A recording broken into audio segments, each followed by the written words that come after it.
मंडल commission में लगभग 3700 जातियां ओबीसी की लिस्ट में थीं, जिनकी संख्या अब 5000 के पार हो चुकी है। देश में बहुत सी जातियां अभी कतार में हैं कि उन्हें भी ओबीसी का दर्जा दिया जाए। जिन्हें पहले से आरक्षण मिला हुआ है वो तो नारा लगा ही रहे हैं कि जिसकी जितनी संख्या भारी उसको उतनी हिस्सेदारी। जातिगत जनगणना से देश की हवा बदलने की आशंका क्यों है, ये समझने के लिए देखिए टेली सीरीज का ये एपिसोड आहट, द लूमिंग थ्रेट।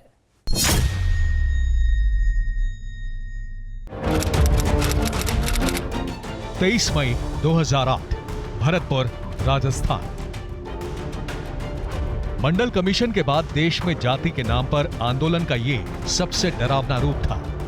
राजस्थान में ओबीसी का दर्जा प्राप्त गुर्जर समुदाय के लोग ट्रेन की पटरियों और हाईवे पर बैठे थे, क्योंकि उन्हें एसटी यानी अनुसूचित जनजाति का दर्जा चाहिए था।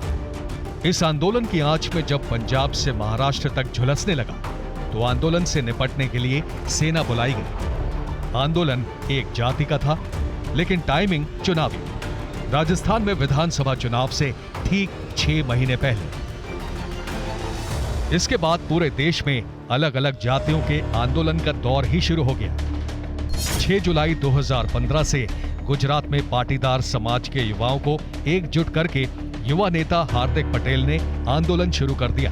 पाटीदार नेताओं की मांग थी कि उन्हें पिछड़ी जाति घोषित करके आरक्षण दिया जाए।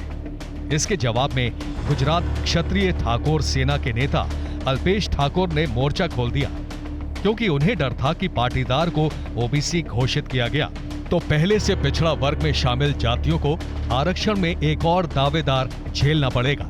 फरवरी 2016 में हरियाणा के जाट समुदाय के लोगों ने आरक्षण के लिए आंदोलन किया, क्योंकि 2012 में कांग्रेस की सरकार ने जाट समुदाय को जो 10% आरक्षण दिया था उसे सुप्रीम कोर्ट ने गैर कानूनी बता दिया। हरियाणा के जाट आरक्षण आंदोलन में बड़े पैमाने पर हिंसा हुई, जिसमें पंजाब, पश्चिमी उत्तर प्रदेश और राजस्थान को भी झुलसना पड़ा। आंध्र प्रदेश और तेलंगाना में खेती बाड़ी करने वाली एक जाति है कापू। फरवरी 2016 में कापू जाति के लोगों ने भी ओबीसी यानी पिछड़ी जाति का दर्जा देने की मांग पर आंदोलन छेड़ दिया। इस आंदोलन में रत्नाचल एक्सप्रेस ट्रेन की 8 बोगियां और दर्जनों गाड़ियों में आग लगा दी गई। इन घटनाओं से आहट मिल चुकी थी कि देश में जाति के आधार पर आरक्षण की आग कहीं भी किसी भी वक्त भड़क सकती है, खासकर जातिगत जनगणना के बाद, क्योंकि तब एक बार फिर ये शोर मचना तय है कि जिसकी जितनी संख्या भारी उसको उतनी हिस्सेदारी। आरक्षण में हिस्सेदारी बढ़ाना मुश्किल है, क्योंकि सुप्रीम कोर्ट कह चुका है कि आरक्षण 50% से अधिक नहीं हो सकता। बिहार में जितनी पार्टी के लोग हैं सब लोगों ने सर्वसम्मत से प्रस्ताव भी पारित किया, सब लोगों ने सहयोग किया। तो बिहार में जातीय जनगणना का काम हो रहा है, बहुत ही अच्छा कदम है। और हमारी पार्टी तो शुरू से कहते रही है कि जातीय जनगणना न सिर्फ बिहार में बल्कि देश भर में हो। तो हम लोग तो इसी राय के हैं कि देश भर में जनगणना होनी चाहिए। अगर आपकी संख्या के आधार पर आपको भी सरकार में हिस्सेदारी और नुमाइंदगी का मौका मिलेगा तो उससे सामाजिक सौहार्द पैदा होगा, टकराव नहीं।